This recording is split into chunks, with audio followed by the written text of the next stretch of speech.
여러분, 요즘에 사람들이 갖고 있는 필수품 가운데 하나가 이제 그 스마트폰이고요. 또 하나는 PC라 그래서 이제 집집마다 컴퓨터가 다 있거든요. 근데 이제 아이들이 잘 쓰는 게 이제 게임을 잘 한단 말이죠. 근데 이 게임을 하다가 안 풀릴 때가 있어요. 처음부터 다시 시작을 할 때가 있고요. 또 그다음에 애들이 하는 말 렉 걸렸다 이제 그런 표현을 써요. 뭔가 작업을 해야 되는데 작동이 안 된단 말이에요. 처음부터 다시 시작을 해야 되겠죠. 근데 리셋한다 또는 뭐 초기화한다 이제 그렇게 얘기를 하죠. 처음부터 다시 시작한다는 것입니다. 근데 게임만 그런 것이 아니고요. 삶도 마찬가지입니다. 우리 인생도 가다가 종종 렉 걸릴 때가 있어요. 생각한 대로 안 되고 뜻한 대로 안 되고 그리고 주님께서 원하시는 대로 못 살 때가 있단 말이죠. 그리고 뒤돌아보니까 내가 살아온 삶이, 내가 걸어온 걸음들이 바른 걸음이 아닌 거예요.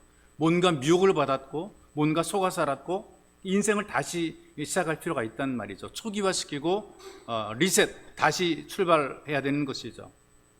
우리나라가 이제 경제를 발전시킨 것 가운데 하나가 장점이 이제 빠른 속도란 말이에요. 속도가 빨리 했단 말이죠. 그런데 이 빨리 해서 경제가 빨리 일어서기도 했지만 그러나 너무나 빨리 하다 보니까 대형 사고를 불러오는 문제가 또 만들어지기도 합니다. 빨리 성공했지만 그러나 빨리 하다 보니까 부실공사가 되어서 사고를 일으키는 경우들이 있단 말이죠. 여러분, 그럼에도 불구하고 이 한국 사람들의 그 DNA 속에는 이 빠름이 있습니다. 서두름이 있다 그 말이 있어. 속도감이 있단 말이죠. 느림이라든가 기다림을 답답하게 생각해요. 그래서 우리 모두가 좀 빨리 외치며 살아가죠. 빨리 했으면 좋겠다라는 그런 마음. 빨리 성공해야 되고 빨리 부자가 돼야 되고 또 빨리 부흥해야 되고 그러다 보니까 사람들의 마음속에 한 번에 대박 터지기를 기다리는 이제 그런 마음들이 또 있습니다. 이게 안 되면 빨리 안 되긴 낙심하고 불평하죠. 일반적으로 우리들의 그 삶의 스타일, 성향이 빨리 스타일이에요. 외국과 비교해봐도 이런 그 모습이 나타나게 됩니다. 한 예를 들면요, 자판기에서 물건을 뽑아낼 때, 이를테면 커피를 뽑을 때에 외국 사람들을 보게 되면 커피가 다 나온 이후에 불이 꺼지게 되면 그때 컵을 꺼내낸단 말이죠. 우리는 어떻게 하느냐? 우리라기보다 저 같은 경우 어떻게 하느냐? 자판기 눌러놓고 컵이 나온 곳에 손도 같이 가 있어요. 손 놓고 기다리는 거기다 내 손. 그러다 가끔 뜨거운 커피에 이 손을 대기도 한단 말이죠. 누르고 이러고 있다니까요. 네? 빨리 끝내려고. 사탕 먹을 때 여러분 어떻게 드십니까? 처음부터 끝까지 빨아서 아주 조그맣게 만들어 드시는 분들은 뭐 별로 많지 않고 처음에는 빨아 드시다가 나중에는 결국 깨물어서 아주 박살내서 드시는 경우들이 많단 말이죠. 외국 사람들이 아이스크림 굉장히 좋아하는데 우리 아이들도 아이스크림 좋아하게 되는데요. 외국인들은 아이스크림 먹을 때에 혀로 핥아서 천천히 먹는다 그래요. 근데 우리는 어떻게 먹어요? 한 입에 베어 먹죠. 너무 많이 먹었다 찬 기운이 막 순간적으로 막 들어오는 머리가 막 지끈하고 이럴 때가 있단 말이에요.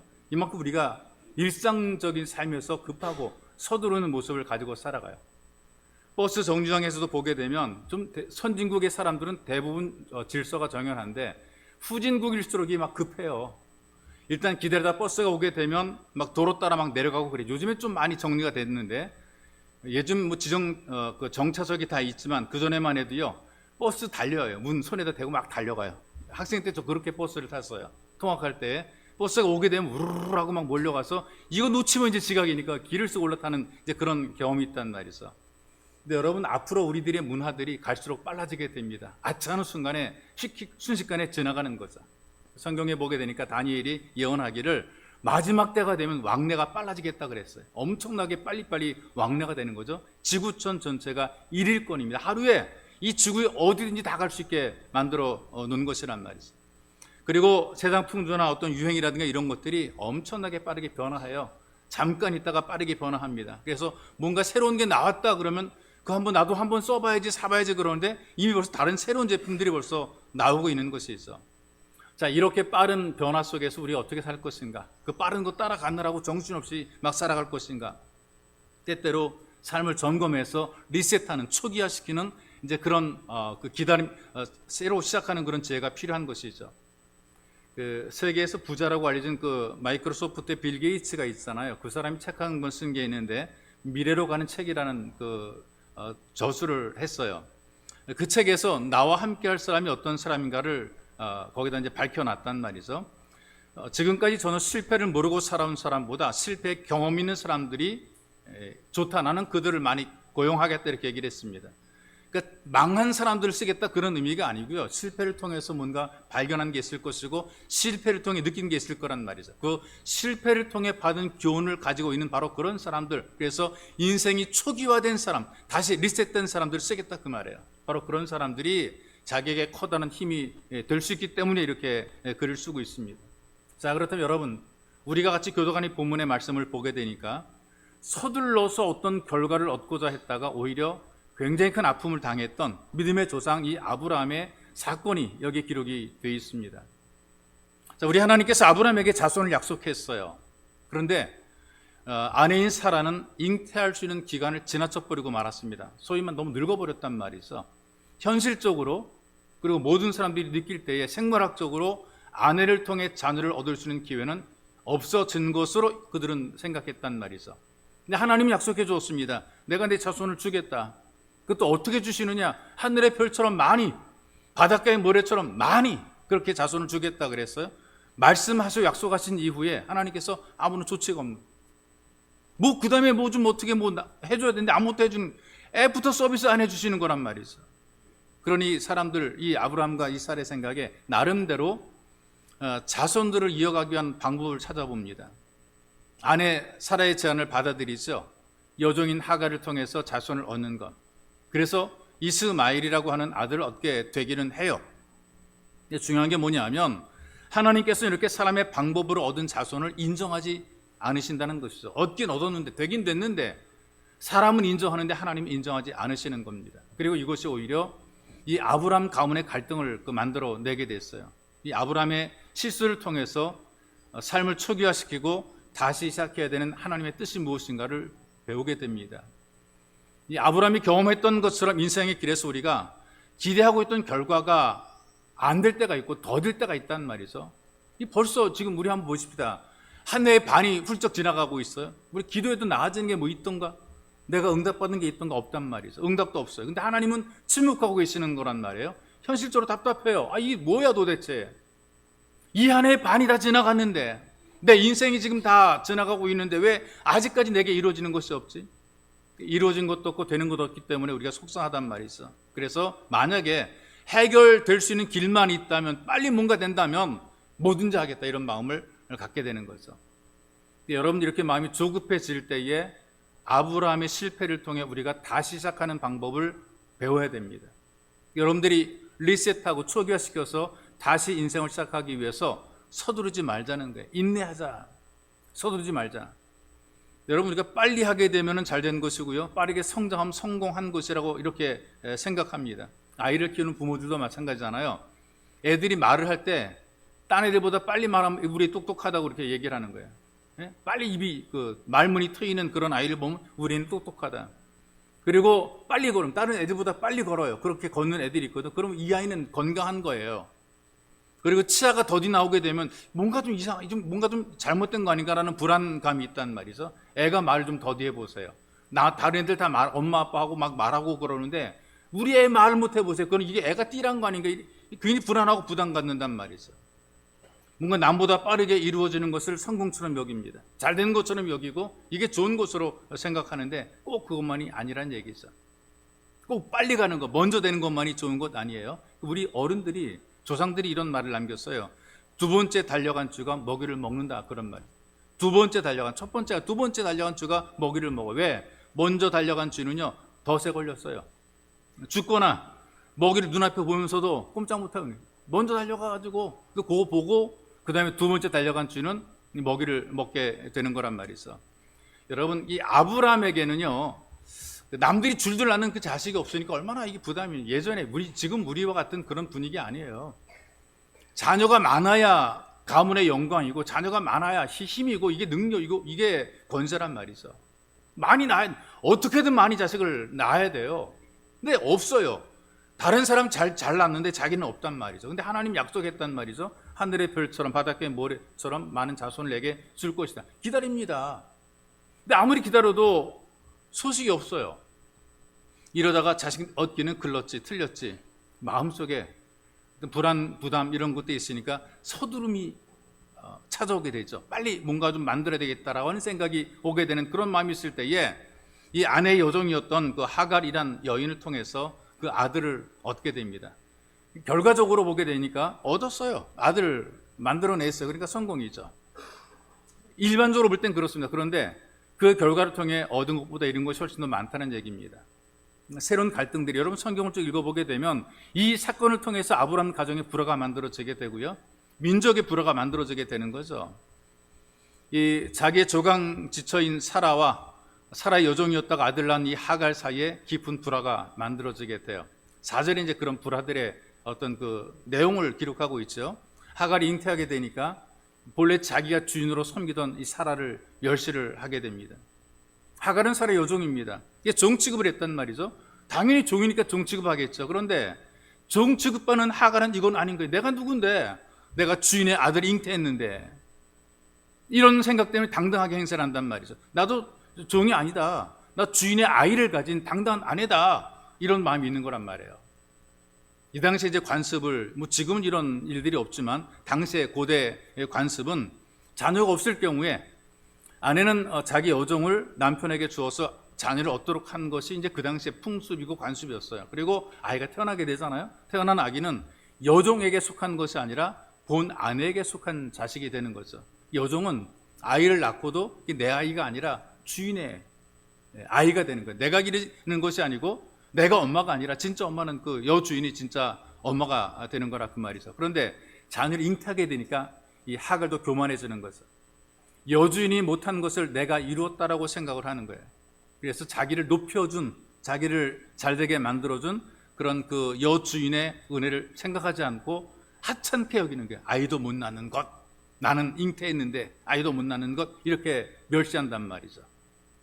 여러분, 사람들이 겸손한 것처럼 보이다가 뭔가 이루고 나면, 얻게 되면, 그 다음에 또 어떤 취하게 되면 교만해지는 경우들이 굉장히 많습니다. 바로 이 하갈이 그런 모습을 보이고 있는데요, 이것 때문에 두 여인 사이에 미움과 질투로 다툼이 생기는 거죠.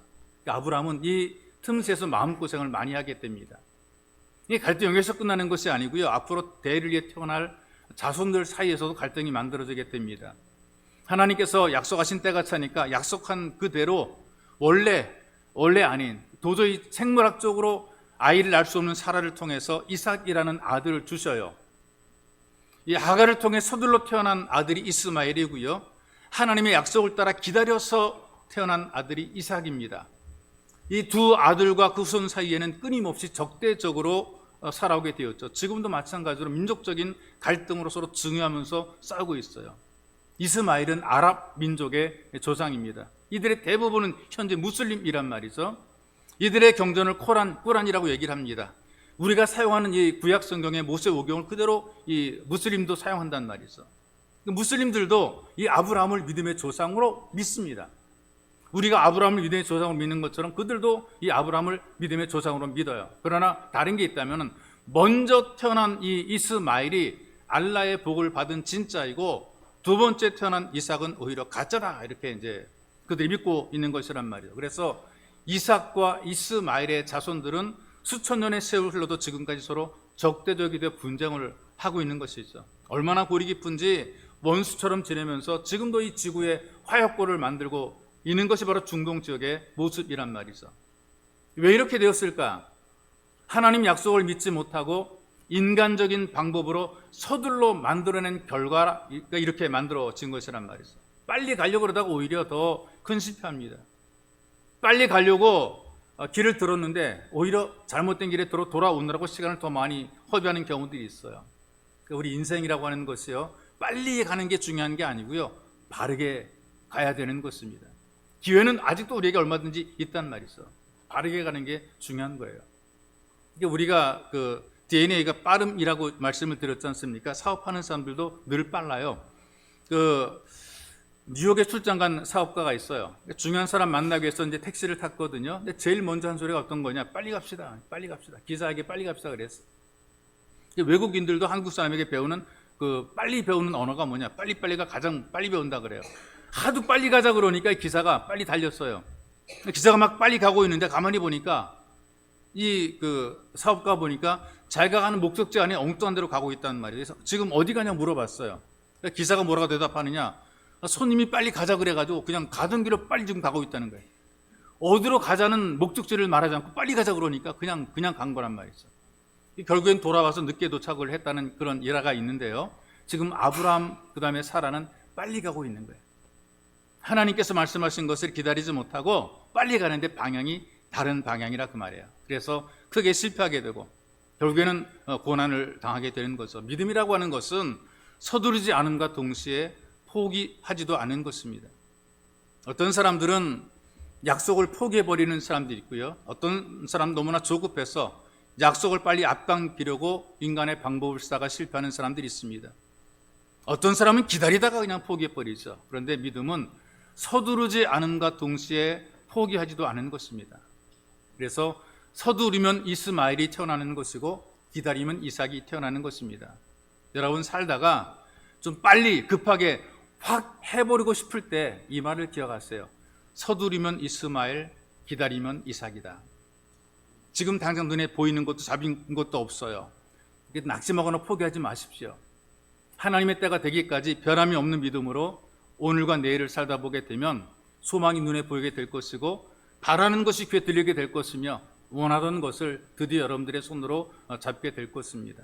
그러니 어떤 세상의 방법을 따라 서두르지 말고 하나님의 약속을 믿고 인내로 다시 시작하는 것입니다. 그래서 하나님의 응답을 체험하시기를 주님의 이름으로 축복합니다. 또 우리 인생을 리셋, 다시 초기화시키기 위해서 어떻게 되느냐? 듣기를 잘 해야 돼요. 하나님 말씀에 집중하고 하나님께서 하신 말씀을 잘 기억을 해야 됩니다. 여러분 일이 안 풀릴 때요, 여러 사람들이 이런 방법 저런 방법으로 별의별 충고들을 많이 해요. 조언한다고 얘기를 하거든요. 남편들에게는 여러 사람이 이렇게 얘기해요. 아내를 휘어잡아야 된다 그래. 집안이 바로 선다 그래요. 아내들에게는 뭐라고 말합니까? 남편을 꺾어놔야 집안이 편하다 그래요. 이런 충고를 듣다가 오히려 집안이 더 심하게 불화를 만드는 경우들이 있습니다. 사람 말을 듣다가 일이 꼬이는 경우들이 너무나 많단 말이죠. 이 아브라함이 바로 그런 경우란 말이에요. 자, 지금 아직은 아무것도 이루어지지 않았습니다. 이때 하나님 말씀을 듣고 순종하기보다도 당장 얻을 수 있다고 하는 아내의 말을 듣게 되죠. 그리고 큰 고통을 겪게 됩니다. 아브라함이 아내의 말을 듣고 실수했기 때문에 나는 절대로 아내의 말은 듣지 않겠다. 이건 성경을 잘못 적용하는 것입니다. 아내의 말을 듣는 것 자체가 잘못된 것이 아니고요. 하나님 말씀을 듣지 않고 아내 말만 들은 것이 문제가 되는 거예요. 믿음이 없는 제안한 이것이 문제가 되는 것이란 말이죠. 그런데 아내 말을 잘 듣게 되면 자다가도 떡이 생기니까 아내 말 잘 듣는 것도 굉장히 중요한 거예요. 중요한 것은 이겁니다. 믿음 있는 사람이 믿음 없는 사람의 말을 듣게 되면 이 결과가 안 좋게 된다는 얘기예요. 서로 여러분 얘기할 때에 누구 말을 들어야 되느냐? 가장 믿음이 좋은 사람 말을 듣는 게 중요한 거예요. 믿음이 강한 사람 말, 하나님께 순종하는 사람 말을 듣는 것이 굉장히 중요한 거란 말이죠. 이 아내의 불신앙이 결국 남편을 곤경에 빠뜨렸어요. 남편의 믿음이 좋으면 뭐합니까? 아내가 믿음이 없으니까 결정적인 순간에 역할을 감당하지 못하게 되는 거 아니겠어요? 그래서 여러분 그 교회 지도자의 덕목 가운데 하나가 결혼해서 가정을 잘 다스리는 자가 리더가 돼야 된다라는 것이 그 교회 리더 지도자의 덕목이 되는 거예요. 다시 말씀드리지만 아브라함이 아내의 말을 들었다는 것 자체가 나쁜 것은 아니다. 말을 들을 수는 있지만 그러나 결정을 위해서는 하나님 앞으로 나와야 된다. 이걸 우리가 잘 알아야 되는 것이죠. 근데 그 당시에 이 아브라함이 하나님 말씀을 생각하지 않고 기억하지 않은 거죠. 내가 주겠다라는 그 말씀을 기억하지 않고 아내의 말만 받아들인 겁니다. 그리고 이럴 때 이제 자기를 정당화시키고 합리화시키는 방법이 뭐냐? 그럴 수밖에 없었다는 거죠. 다른 방법이 없지 않느냐? 지금 사라는 아이를 가질 수 있는 시기가 지났다. 그래서 그 아브라함에게 제안하면서 하는 말이 있지 않습니까? 2절에 보니까 여호와께서 내 출산을 허락하지 아니하셨으니, 이게 무슨 의미죠? 지금까지 내가 아이를 낳지 못한 것을 보니까 이것도 하나님께서 하신 일이고 믿음 있는 고백처럼 보이잖아요. 앞으로도 아이를 가질 수 없게 하시는 것도 하나님이 하신 일 아니냐. 그런데 자녀를 준다고 약속했으니까 아마 다른 방법으로 우리에게 아이를 주시려나 보다. 이 얘기를 들을 때 여러분 어떻게 생각돼요? 그렇다잖아요. 하나님께서 내게 아이를 허락하지 아니했으니까 준다고는 했는데 내게 허락하지 아니하였으니 다른 방법도 있지 않겠는가? 여기 들어보면 그렇단 말을 이란 말이 있어. 그리고 또 한 가지 이 아브라함이 들을 때 내가 막 원하는 것도 아니고 아내가 원하는 것이니까. 사람들이 이제 이런 그 어떤 일을 저지를 때에 자기 뜻대로 일을 하면서도 하나님의 뜻이라고 오해를 하는 경우들이 있어요. 자기 욕심으로 진행하고 자기 소망을 이루려고 함에도 불구하고 하나님의 뜻이라고 이렇게 착각하는 경우들이 굉장히 많습니다. 잘 된다 생각하게 되면 하나님 뜻이라고 그러죠. 근데 이미 하나님이 말씀해 주었거든요. 이걸 믿지 않은 거죠. 내가 너에게 자녀를 주겠다. 얼마큼 하늘의 별처럼 바닷가의 모래처럼 주겠다 약속했는데 이걸 신중히 듣고 이걸 믿지 않은 것이고 다른 방법을 찾은 거란 말이죠. 이 믿음이 없는 삶의 모습을 보인 거죠. 여러분 살아가면서 여러분들이 어떤 문제가 생길 때 분명히 수많은 사람이 이런저런 말을 많이 할 거예요. 이렇게도 해봐라 저렇게도 해봐라. 뭐가 문제다 이렇게 다양한 말들을 많이 해요. 이상하게 일이 안 될 때 문제가 생길 때 이렇게 이런 말하는 사람도 굉장히 많아지게 되는 거란 말이죠. 그 해군 참모총장이었던 김홍렬 장군의 일화인데요. 독실한 기독교인이죠. 이분이 시골에서 그 서울대학교로 들어갈 정도로 실력이 있는 그런 분입니다. 그런데 집안이 가난하니까 해군사관학교를 2등으로 입학을 했어요. 졸업은 수석으로 졸업을 하고요. 사람이 덕이 있는 사람이거든요. 그래서 진급에도 한 번도 누락된 적이 없이 그냥 그대로 쭉 진급이 됩니다. 해군 소장, 별까지, 장군까지는 그대로 쭉 올라갔거든요. 여러분 진급할 때에 그냥 가는 게 아니고 뇌물을 써야 됩니다. 인사를 많이 다녀야 되고요. 그리고 출신 배경이 어디냐, 이거 되게 중요한 겁니다. 어디 출신이냐, 어느 고등학교 출신이고 어느 대학 출신이냐, 이거 굉장히 중요한 거란 말이죠. 이런 것도 영향을 많이 미쳤는데 이때 이제 위기가 옵니다. 후배가 자기보다 높은 총장으로, 참모총장으로 진급을 하게 되고 자기는 누락이 된 거죠. 계급서열상 자기가 올라가야 될 자리에 자기가 못 올라가는 거예요. 인간적인 감정으로는 확 옷을 벗어 던지고 군문을 나오고 싶었어요. 근데 기도하면서 인내합니다. 근데 그 다음번에 또 누락이 돼요. 집안에서도 기도하고 목사님께도 기도를 부탁했는데 또 떨어졌어요. 진급이 안 된 거예요. 떨어졌다는 발표를 듣고 사람들이 막 여러 위로를 많이 하는데 그때에 이분은 사람을 찾아가서 하소연하지 않았습니다. 저 줄 때문에 그렇다 원망도 하지 않았어요. 그날 수요일인데 예배 시간에 하나님을 찾아가서 하나님께 간절히 기도합니다. 사람 말을 들으면 어떻게 되느냐? 야, 군대 더럽다. 당장 옷 벗고 나와라. 이런 감정적인 말을 들었을 거라 그 말이죠. 정해진 시간에 교회 가서 말씀을 들었습니다. 하나님 위로를 받게 됩니다. 사람의 생각으로는 수모를 당하는 것 같았어요. 내가 선배고 내가 앞장섰는데 내 새까만 후배들이 나보다 앞장서 높은 계급을 달게 되니까 자기는 수모를 당하는 것 같았어요. 그러나 자기 자리에서 자기 직무에 최선을 다했어요. 그런데 얼마 후에 김종호 해군 참모총장이 뇌물 사건에 연루되면서 물러나게 됩니다. 그리고 별이 둘인 김홍렬 장로가 별 셋을 단 6명을 제치고 해군 참모총장이 된 것이죠. 이때 서두르거나 가까운 사람 말을 들었다면 에이 더럽고 치사하다고 옷을 벗어버렸을 것입니다. 그런데 하나님을 찾았고 하나님 앞에 순종했을 때 하나님께서는 그 인생을 더 잘되게 만들어 놓은 것이죠. 여러분들의 생애 속에서 뭔가 돼야 될 일들이 안 되고 자꾸 지연될 때가 있어요. 답답하고 이루어지지 않은 그런 때가 있어요. 그럴 때일수록 하나님께 나와서 기도하고 말씀을 들어야 됩니다. 왜냐하면 사람들은 자기 관심을 가지고 있는 소리를 잘 듣게 돼 있어요. 이게 잘 들려오게 돼 있습니다. 잠을 자다가도요, 아이가 불편해가지고 울게 되면 엄마가 얼른 일어나 아이를 챙기거든요. 같이 자는 사람 아무도 못 들어요. 어떨 땐 남편도 아빠도 못 들어요. 그런데 엄마는 그 아이의 불편한 소리를, 칭얼거리는 소리를 듣고 얼른 일어나서 아이를 챙기는 거죠.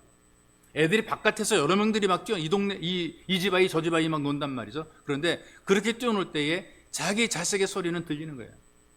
여러 명의 애들이 떠들고 놀고 있더라도 내 아이의 소리는 들리는 거란 말이죠. 기가 막히게 내 아이의 우는 소리는 듣고 바깥으로 달려가게 돼 있어. 왜? 내 아이니까. 내가 들어왔던 익숙한 소리니까. 두 명의 젊은이가 시내를 걸어가요. 막 사람들이 떠들고 자동차가 막 지나다니는 그런 길입니다. 시골에서 올라온 이 친구는요, 아무도 듣지 못한 귀뚜라미 소리를 듣는 거예요. 그런데 도시의 친구는 귀뚜라미 소리는 못 들었어요. 안 들립니다. 그런데 어디선가 동전이 떼구르륵 굴러가다가 또르륵 하고 멈추는 그 소리는 또 들어요. 이게 다른 거란 말이죠. 관심이 다른 거예요. 귀뚜라미 소리는 못 듣는데 동전 굴러가는 소리는 듣는단 말이죠. 내가 관심 있는 것을 듣는 거란 말이죠. 여러분, 세상의 소리에 관심이 많게 되면 세상의 소리가 자꾸 들리게 돼 있습니다. 하나님 말씀에 관심 있게 되면 하나님 말씀이 들리게 돼 있어요. 그러므로 여러분들의 귀에 들려오는 소리가 바로 여러분들의 모습을 보여주는 것입니다. 하나님의 말씀을 듣는 귀가 열림으로 말씀으로 시작하시기를 주님의 이름으로 축복합니다. 그리고 또 다시 시작하기 위해서 우리가 리셋해야 될 것이 뭐냐? 분별입니다. 분별. 수단과 방법을 가리라는 것입니다. 인생을 살아갈 때에 수단과 방법이 똑같아야 되는 거예요. 사람들은 결과 좋으면 다 좋다 그러죠. 근데 과정도 굉장히 중요합니다. 어떤 그 이룬 목적도 참 중요하지만 그러나 거기까지 가는 과정도 굉장히 중요합니다. 그런데 사람들은 결과만 너무나 중요하게 생각하는 거예요. 어디를 뭐로 가든 좌로 가든 어쨌든 간에 서울만 가면 된다 이런 생각을 가지고 목적만 이루면 된다라고 생각하는 것이거든요. 그리고 우리의 관심이 어디 있느냐? 안 보이는 과정보다도요, 보여지는 결과에 우리가 너무나 많은 관심을 가지고 있어요. 여러분, 어떤 사람이 성공했을 때 그 성공한 것만 바라보고 부러워하게 되는데 그 사람이 걸어온 인생의 발자취를 우리가 읽을 수 있어야 되는 거죠. 그냥 성공한 것이 아니거든요. 남다른 눈물을 흘렸을 것이고 남다른 고민했을 것이고 아픔을 겪었을 것이라면 그 과정이 있었기 때문에 성공한 것이지 그냥 저절로 성공한 것이 아니란 말이에요. 그래서 여러분, 각자의 주어진 삶에서 어떻게 살아왔는지 자기를 한번 점검할 필요가 있습니다. 지나치게 결과를 얻으려 하다 보게 되면 잘못된 수단과 방법을 쓸 수가 있어요. 남들이 다 하는데 뭐 이렇게 하고 자기도 하게 되는 거란 말이죠. 자, 보십시다. 아브라함이 살던 고대 시대는요, 자녀가 없을 때에 여종을 취해 자녀 얻는 것은요, 보편화된 거예요. 다 하는, 너도 나도 이 집도 저 집도 다 하는 거예요. 우리나라도 옛날에 대를 잇지 못한 양반가에서 노비를 이용해 자녀를 얻었잖아요. 흔히 말하는 씨바지라고 얘기를 하죠. 사회적으로 당연히 여기는 것은 아닙니다. 그럼에도 불구하고 은밀하게 이루어졌죠. 돈이 많고 그 다음에 또 신분이 높은 사람들은 이런 일들을 충분히 합니다. 이렇게 해서 자녀를 얻은 사람들이 꽤 많이 있단 말이죠. 그런데 아브라함이 살던 그 당시는요, 은밀한 것이 아니고 당연한 것이고 대놓고 할 수 있었던 것이란 말이죠. 그래서 그 여종을 통해 자녀를 얻는 것은 누구나 행하던 관습이에요. 아브라함이 특별한 것이 아니라요. 그러니까 그 당시에 사람들의 기준으로 잘못하는 것이 아니고요, 그럴 수 있는 거, 다 그럴 수 있는 거란 말이죠. 그래서 살다 보게 되면 사방이 막히거나 해결의 기미가 보이지 않을 때 다급하게 되면 어떤 수단과 방법을 가리지 않고 찾게 되는 거죠. 이 성도들이 이때 우리가 주의를 해야 되는 것입니다. 수단과 방법을 가릴 수 있는 것을 우리는 분별이라고 얘기를 합니다. 이 기독교 역사 속에서 성도들의 삶의 중요한 기초로 선포된 기독교 윤리 가운데 하나가 뭐냐? 목적은 수단을 정당화하지 않는다. 이거 우리가 기억해. 목적은 수단을 정당화하지 않는다. 좋은 목적이 있어요. 영혼을 구하는 목적, 성도를 살리는 목적. 근데 그 목적을 실현하게 될 때에 방법도 선해야 된다는 것이죠. 과정도 선해야 된다는 것이죠.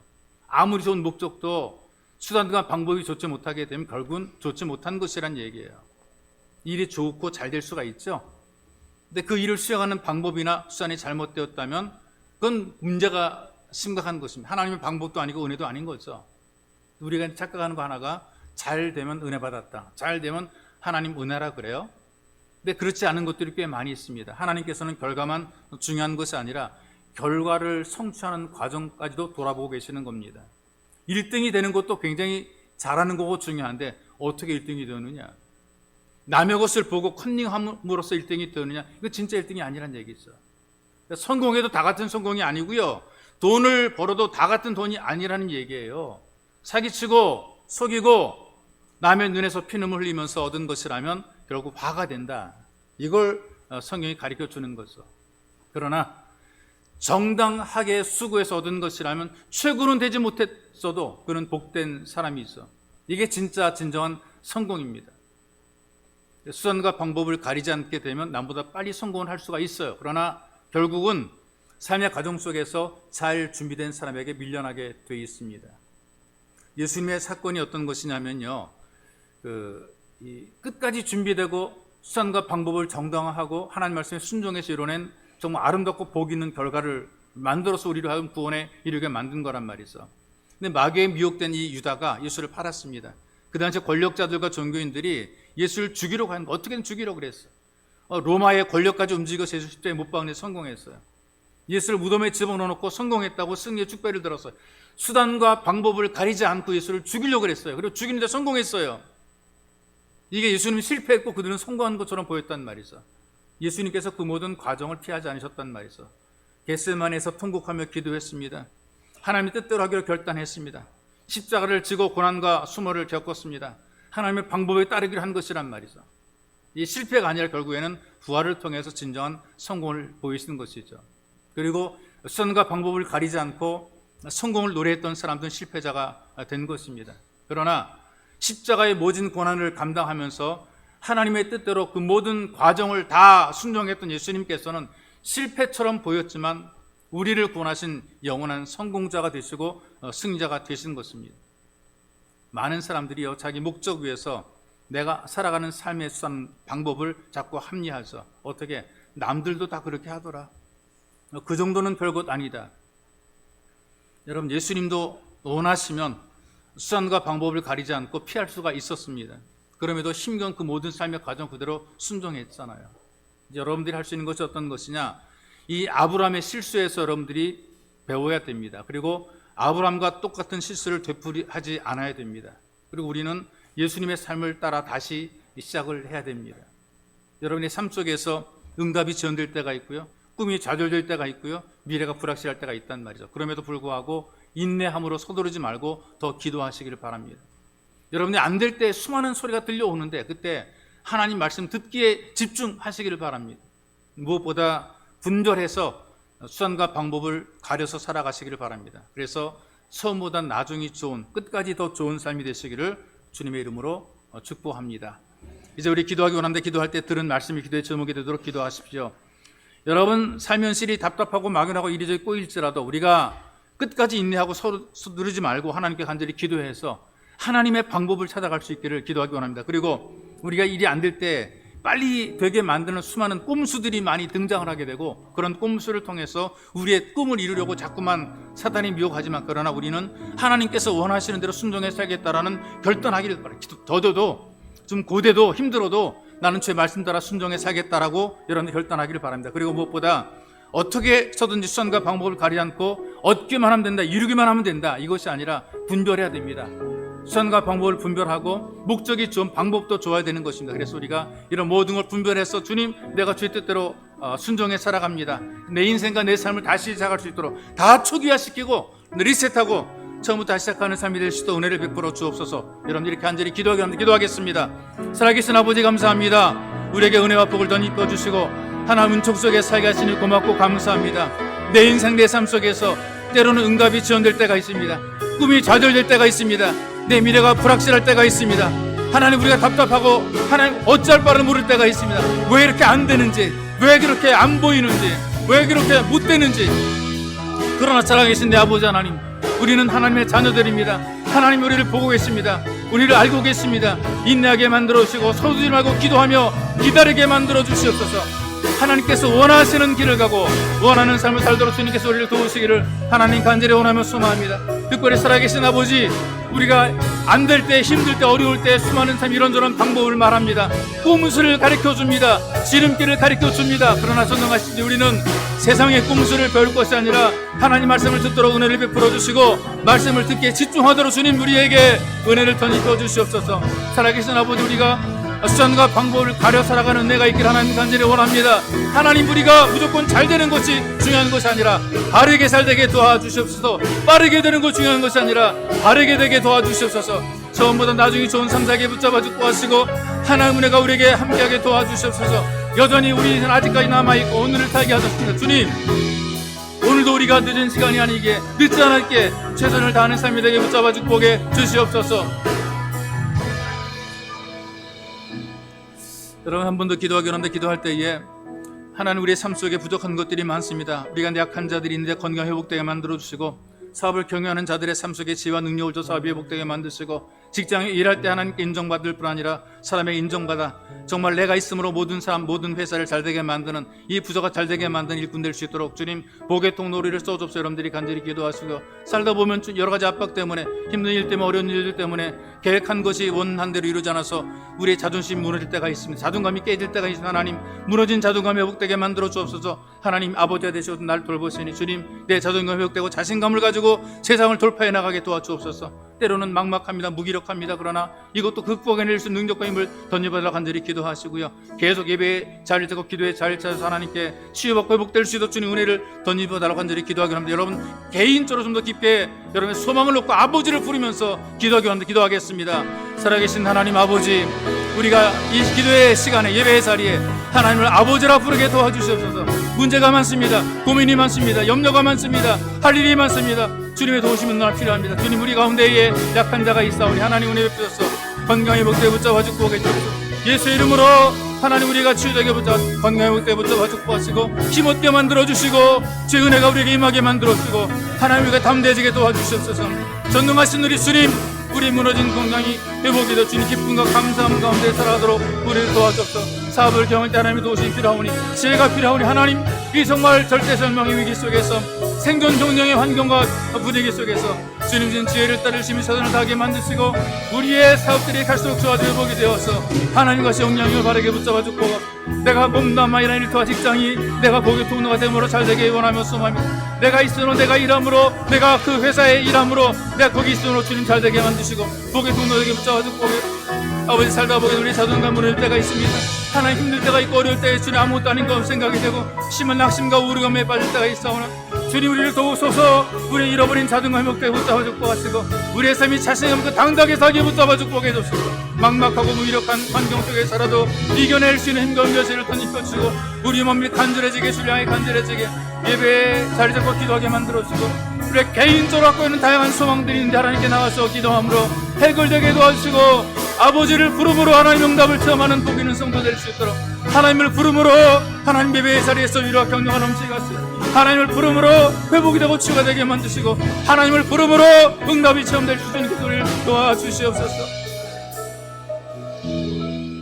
살아계신 아버지, 우리가 살아가는 인생 속에서 우리의 문제가 힘들고 어려워지며 응답이 지연되고 꿈은 좌절되고 미래가 불확실하며 염려 속에 빠질 때가 있습니다. 그러나 주님, 우리가 서두지 말고 인나게 만들어주시고 하나님 여러 가지 말들이 많이 들려오나 우리가 주의 말씀에 귀를 기울여 주의 말씀을 귀담아 듣고 약속을 믿고 살게 만들어 주실 뿐 아니라 하나님 다양한 방법들이 다양한 꼼수들이 우리에게 들려오지만 모든 수단과 방법들이 정당화될 수 있도록 하나님 늘 정직하게 정당하게 살게 만들어 주옵소서.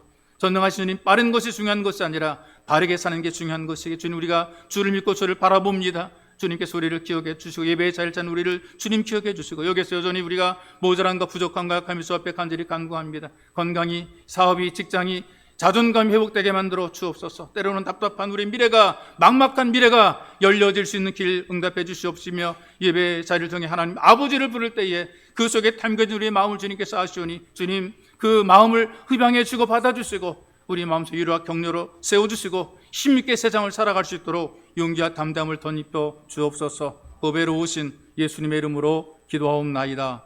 아멘.